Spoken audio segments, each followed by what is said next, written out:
I was the cook, so I had no business near the door at all, and that is exactly why I am the one left to tell it. The men who handled the cutting gear and the lift jacks and the survey slates are mostly gone now, scattered to other worlds and other crews, and the few I could still find don't like to speak of Threnos. They say the salt got in their teeth. They say the wind there had a voice. They change the subject. But an old man who fed them all has a different kind of memory, because I watched their faces while they ate, and a face at a table after a long shift tells you more than any slate. So I will set it down the way I saw it plain, and you can make of it what you will. We came to Threnos to strip a wreck. That is the whole of it, the honest shape of the work. There was a thing on that salt plain the size of a hill laid on its side, a hull of dark metal half swallowed by the white ground, and the company that hired us had decided it was old enough and rich enough to be worth the lift cost of getting us there. They did not tell us what it was. I am not sure they knew. They called it the Find, and the foreman called it the Hulk, and the youngest of us, before he had any other name for it, called it the Ark, because that is what it looked like to him. A great ship built to carry something across a dark water, run aground at the end of its crossing and left. The youngest of us was Edrin Lowe. I should tell you about him first, because everything that came after was about him, though none of us knew it, least of all the boy.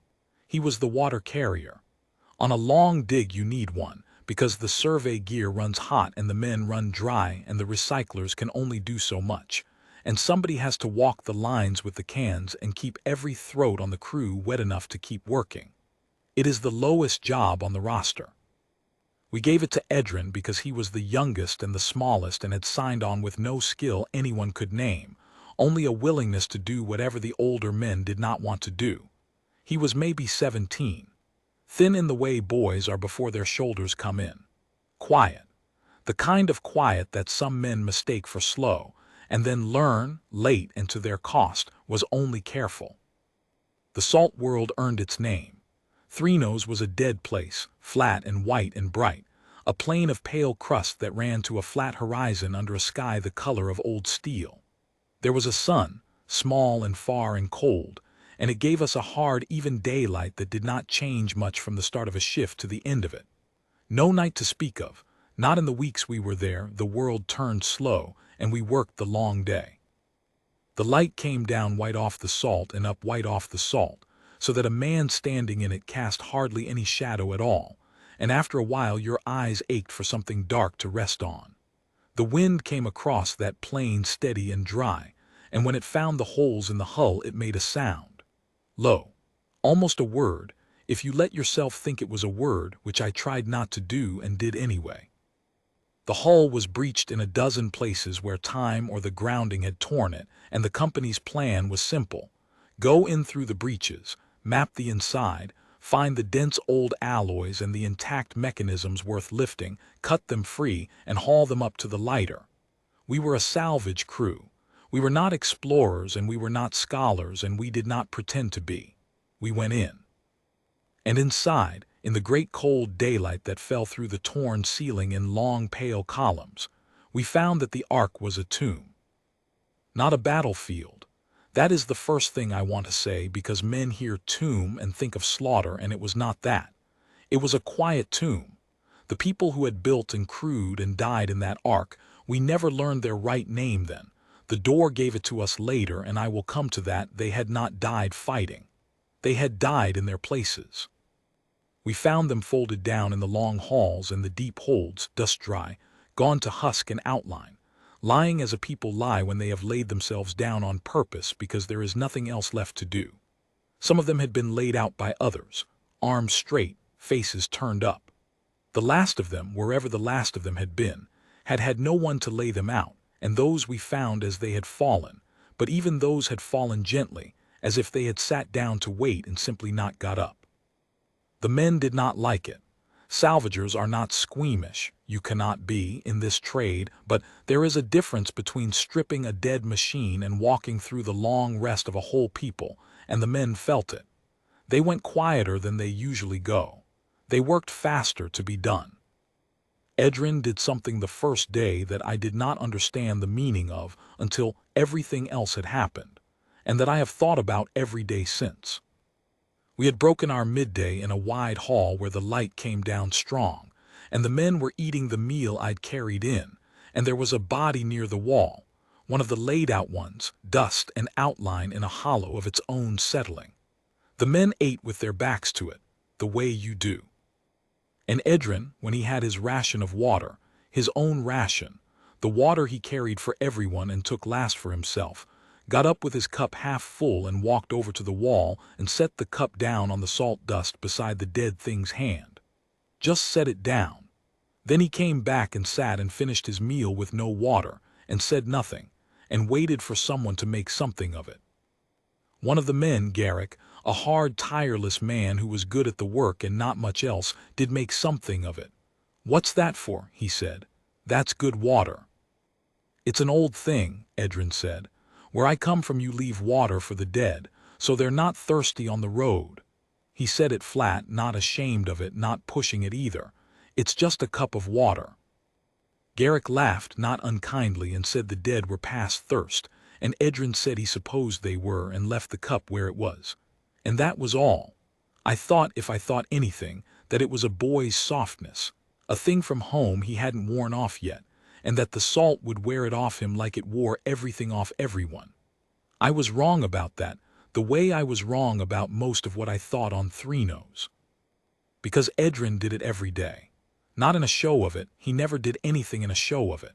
But on every break, in every hall where there were dead, he left a little water. He stood the watches no one wanted to.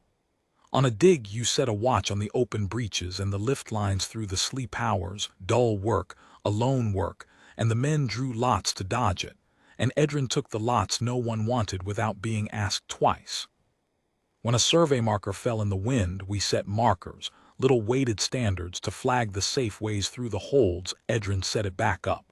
When a man kicked one over going past and didn't notice, Edrin noticed and set it up. He kept the lines of the place. He kept faith with it.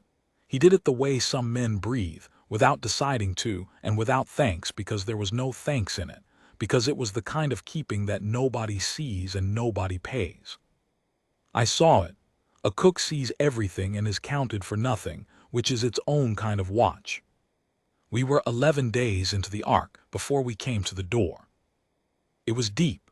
We had cut and mapped our way down through the holds, following the densest alloys, and the densest alloys all seemed to lead inward and downward toward the ark's heart, as if the people had built outward from one thing and ringed it round with everything else they had. And at the bottom, in a chamber so large that the light from the breaches above came down in those long pale columns and still left the floor in a soft gray reach, we found the thing they had built everything else to ring. A door.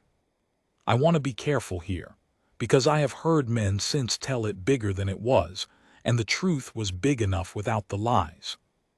It was a door set into the deep wall of the ark, and it was the size of a city gate, the size of a thing meant to be looked up at, and it was made of a dark stone that was not the metal of the rest of the ship.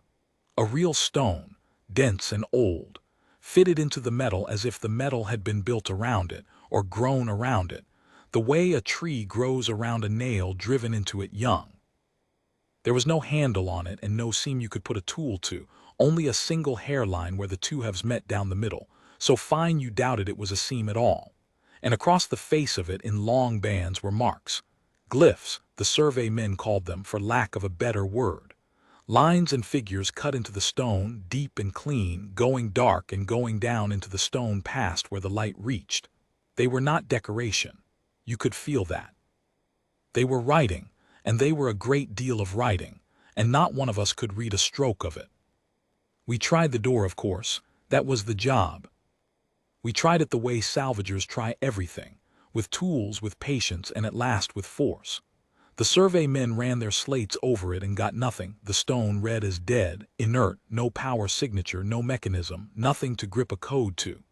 Garrick and two others set the cutting gear against the hairline and ran it hot, and the cutting gear, which would part the ark's hull like cloth, slid off that stone without leaving a mark.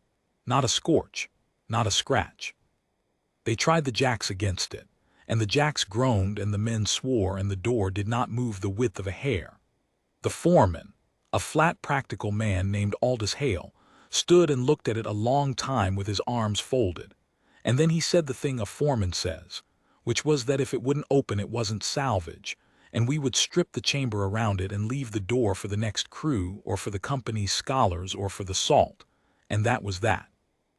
But it was not that, because we did not stop trying. You don't with a thing like that. Even Hale didn't, not really. There is something in a man that cannot leave a sealed door sealed, and over the next days between the real work, the men kept going back to it, one at a time and in twos, to try a new tool or a new idea or just to stand and look up at it and feel the size of it and the age of it and the silence of it.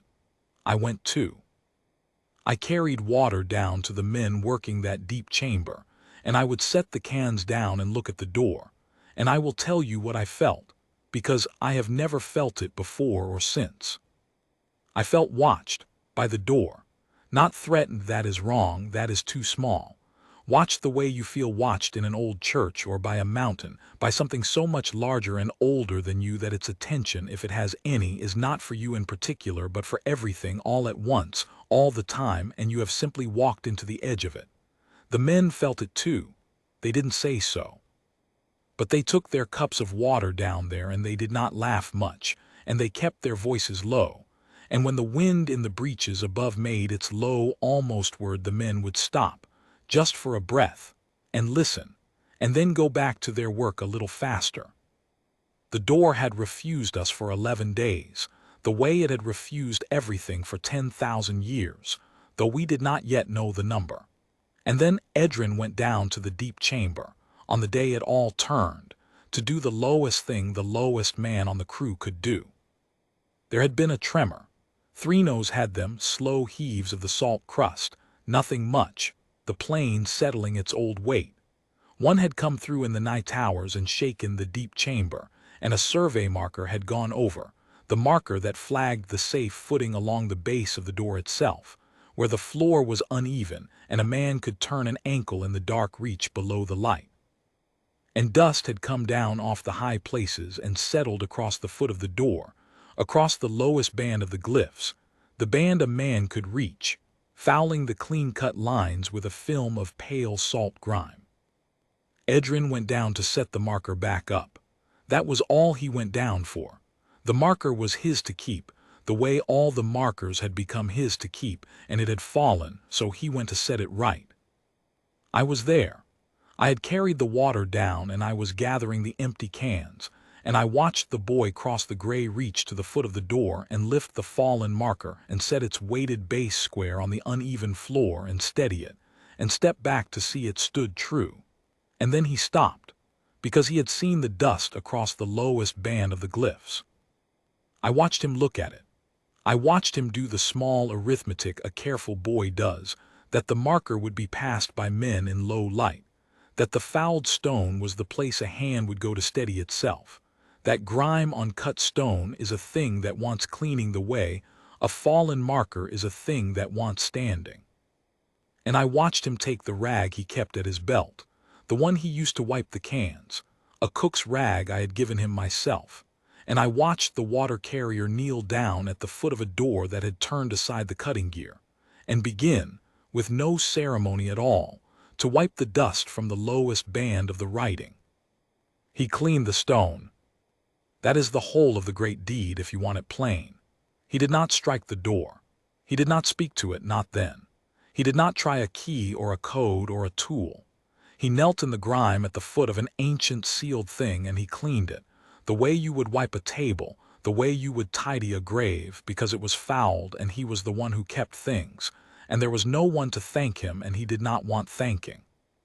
He wiped the long cut lines clean and clear, and the dark glyphs came up out of the grime sharp and deep, and Edrin sat back on his heels to see that he had done it well. And the door woke. I will tell you exactly what happened, in the order it happened, because every man who was not there has gotten it wrong since, and I was there.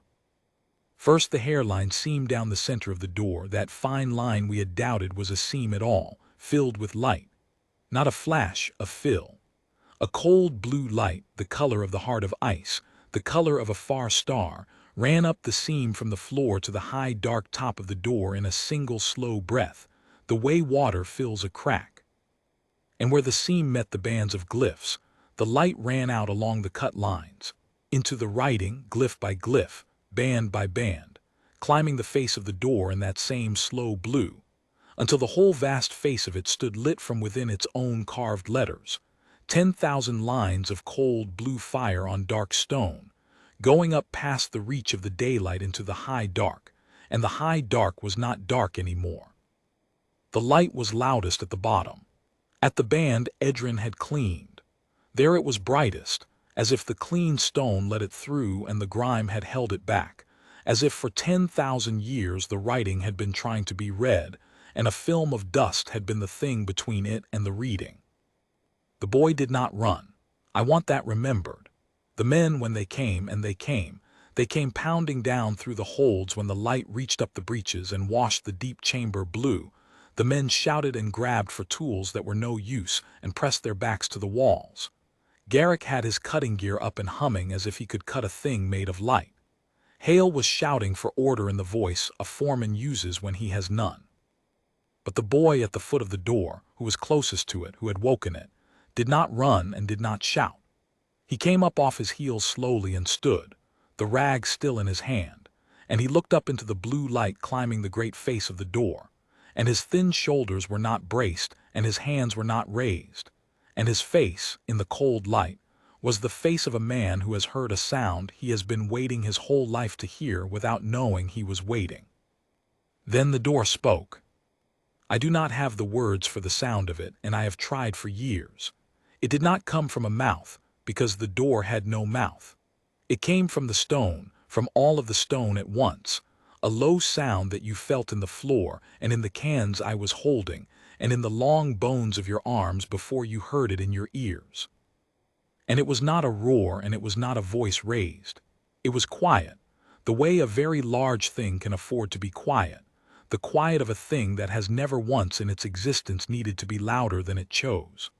And the first thing it said in a tongue none of us knew, a long, slow run of sound, and then it stopped, and the blue light pulsed once down the face of it slow, like a thing thinking.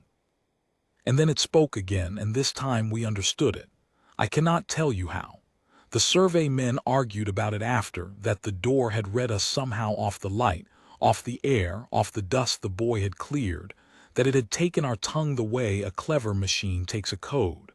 Maybe. I only know that the second time the door spoke, every man in that chamber understood every word, in his own head, in his own voice almost, and no two of us could agree afterward on whether we had heard it with our ears at all. You came in through the wounds, the door said. You walked among the rested, you did not loot them.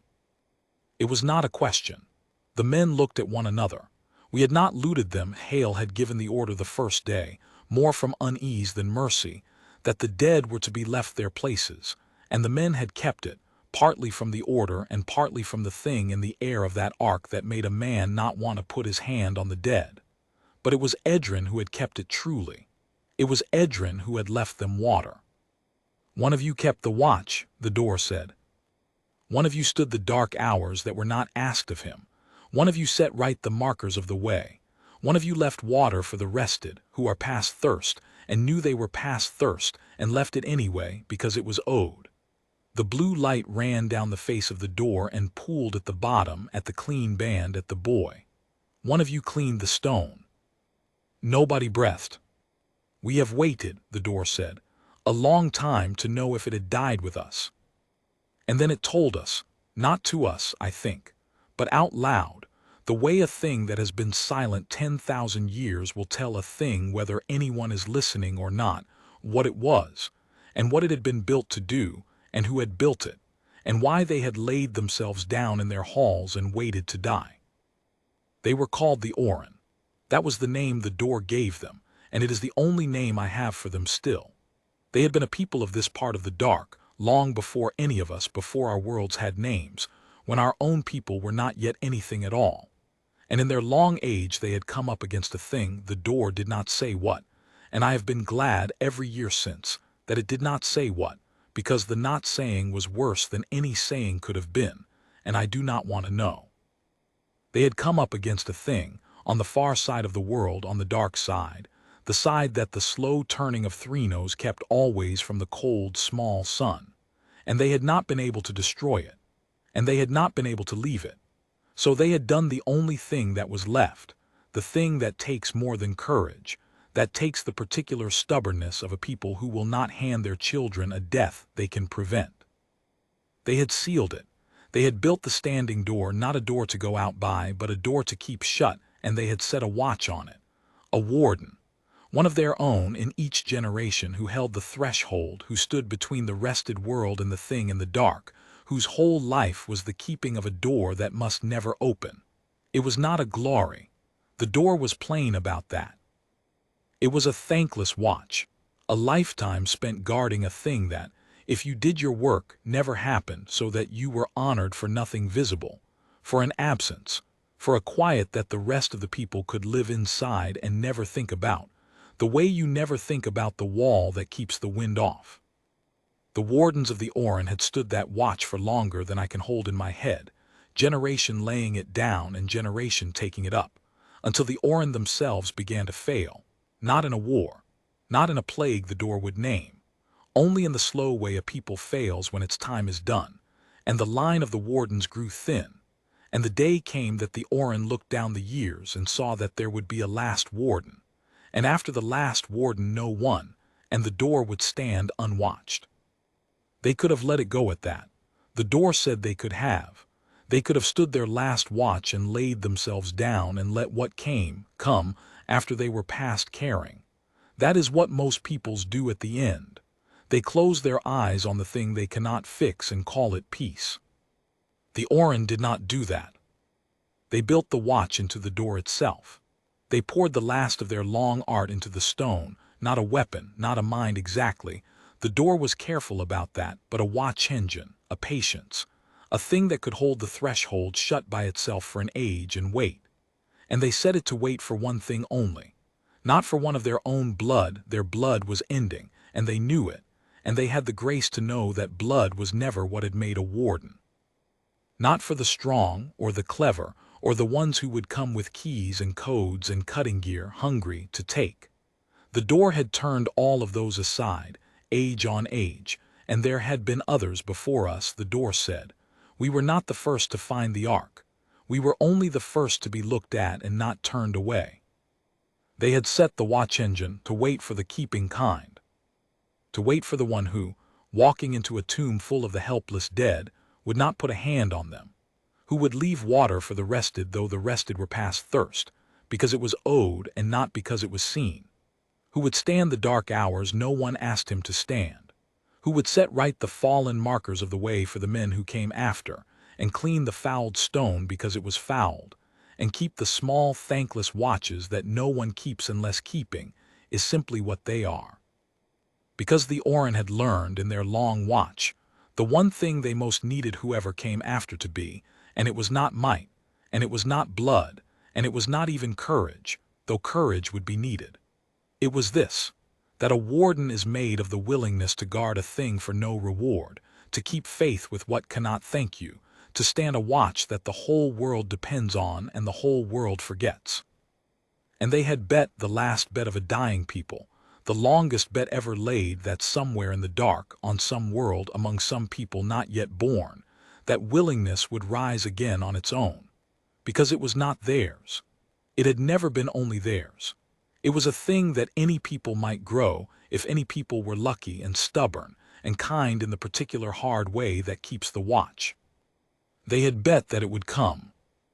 And it had taken 10,000 years, and it had come in the shape of a thin boy with a cook's rag, kneeling in the salt grime to clean a stone that no one had asked him to clean. You left water for our rested, the door said, and the blue light gathered itself down the long face of the stone and came to rest, all of it, soft now, on Edrin Low. You stood the watch that was not asked. You kept faith with the dead who could not pay you, and with the way that could not thank you. You did the keeping that is the whole of the work, and you did it where no one was watching, which is the only place it counts. The boy stood in the blue light and looked up, and his face was wet, and he did not wipe it. We feared it had died with us, the door said. We feared we were the last people that would ever grow it. We were wrong. It grew again in you who never heard our name.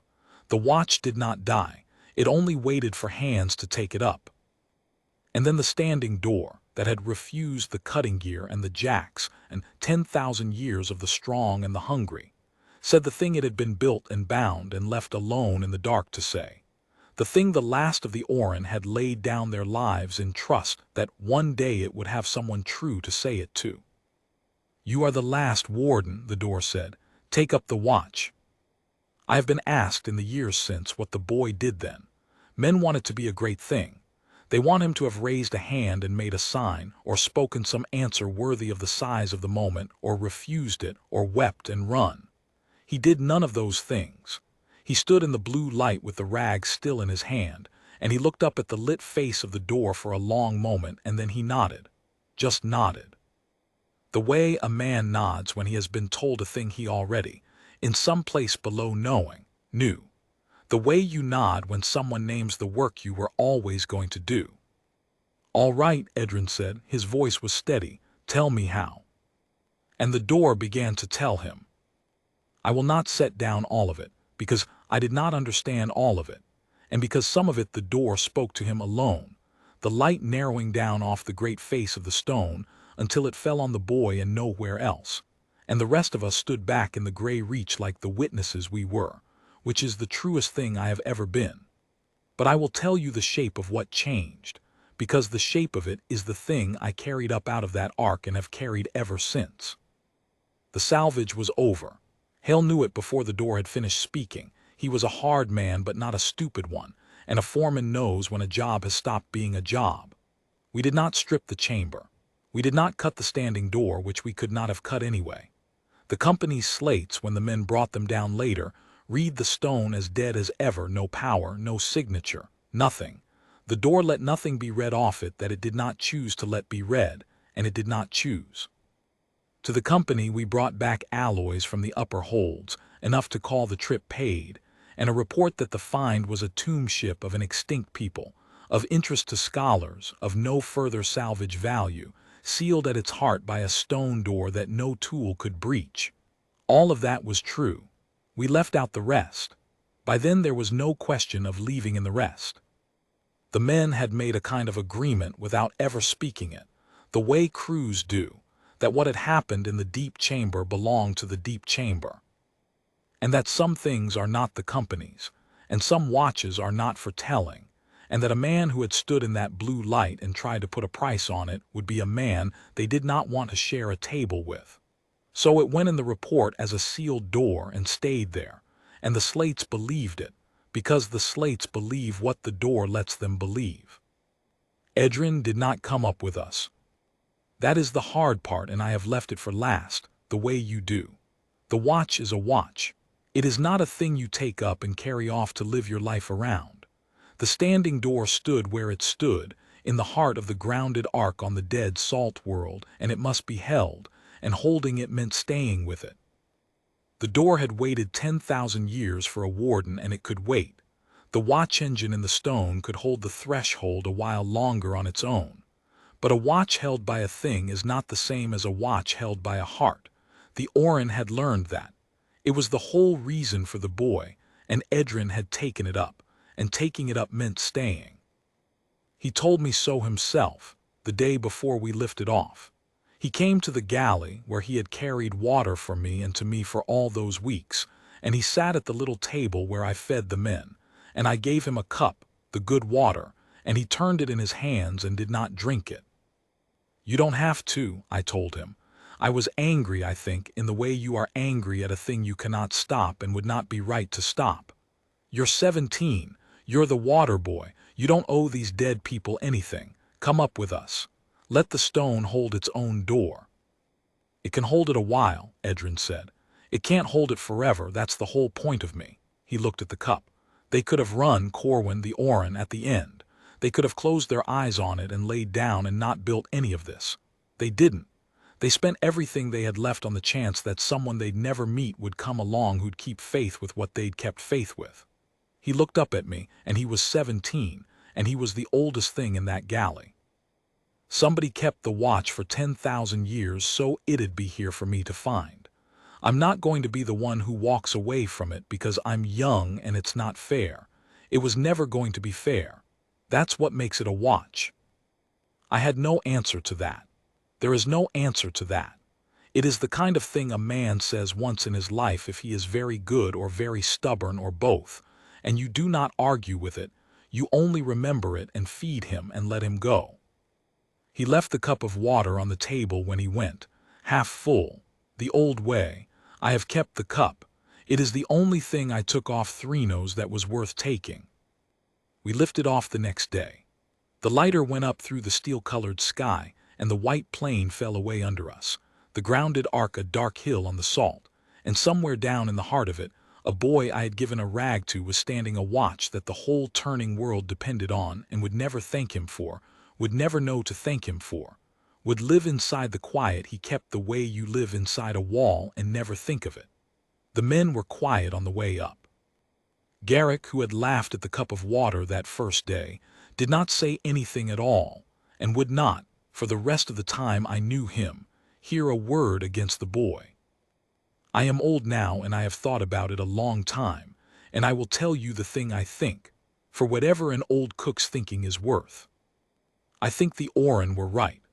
I think they bet the last of everything they had on the longest odds there are that the keeping kind would rise again, on its own, in a people they would never meet, on a world that had no name when they laid down to die, and I think they won. I think the thing they were guarding is still guarded. And I think the reason it is still guarded is the smallest reason there is, the reason that turned aside the cutting gear, and the jacks, and the strong, and the hungry, and waited 10,000 years for its true shape to come kneeling out of the dark. That somewhere in us, in the lowest and the youngest and the least of us, in the water carriers and the cooks and the ones who keep the small, thankless watches that nobody sees, there is a thing that will guard what cannot thank it, and keep faith with the dead, and stand the dark hours that were not asked, for no reward, because keeping is simply what we are. The Orin feared it had died with them. It had not. It does not die. It only waits in the least of us for the dust to be wiped from the stone. I leave water for the dead now. I never did before Three-Nose. I do it the old way, the boy's way, a cup half full, set down where no one's watching because no one needs to be watching. It is owed. That is the whole of it, the honest shape of the thing I saw. Make of it what you will.